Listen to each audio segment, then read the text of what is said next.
One. My name is Fraser Mitchell. I'm a writer, director, and performer who has been in and around Beaumaris Theatre for some time, although it has been a little while since I've performed on stage. This year, I was to play the role of Roy Gardner in our production of Anne Gilbert.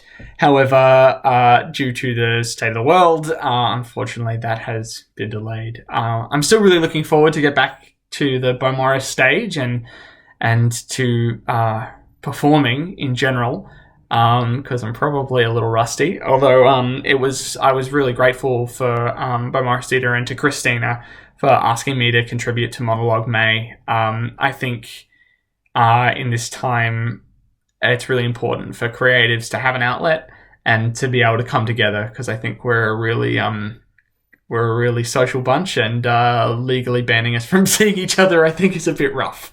But we'll push through and we'll persevere. So this is a monologue from a play called Once in Royal David City, which is an Australian play, and it's a beautiful and elegant examination of loss and grief in a time when your world kind of gets turned upside down, and I think it's pretty poignant in the current state of the world. So I hope you enjoy.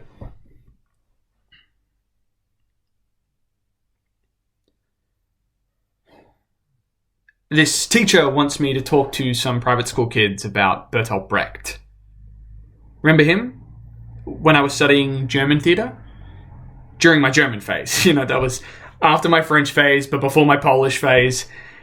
He supposed to have invented the alienation effect, which is a bad translation. But anyway, I would bang on to you about how Brecht wanted to keep the audience at a critical distance from what's happening on stage, to see human beings' behavior clearly so as to understand the social and political reasons for human behavior and blah, blah, blah.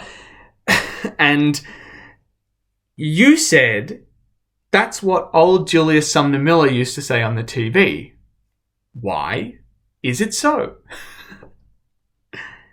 And you were right. That's the whole theory in a nutshell. You always loved talking about what I was studying and trying to understand it.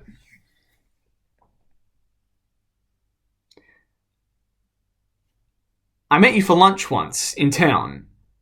At the next table there was this couple. Remember? They're not speaking, staring at the table, when she suddenly stood up and said very slowly and loudly, "Fuck you, Derek!"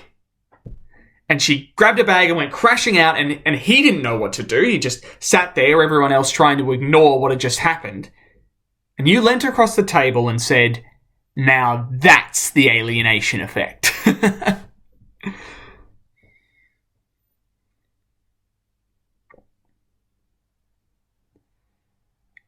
You wanted me to be a teacher. Not a life wasted in the theatre, permanently poor. You did your best to stop me. We had some pretty dramatic scenes.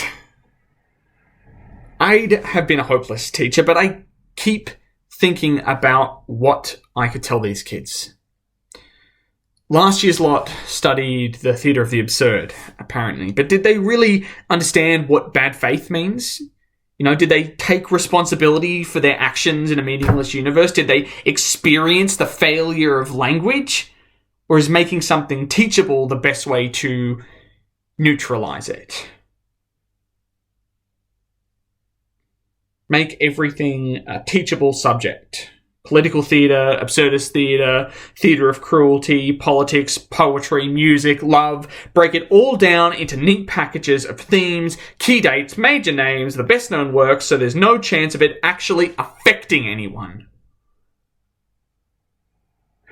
Reduce everything to a score they can use to become the lawyers and accountants and magnates who keep the whole machine going.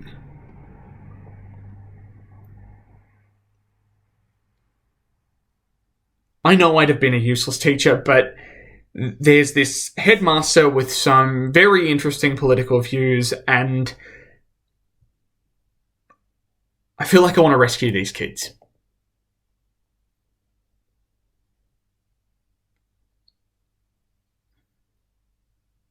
Does any of this register down there? Wherever you are?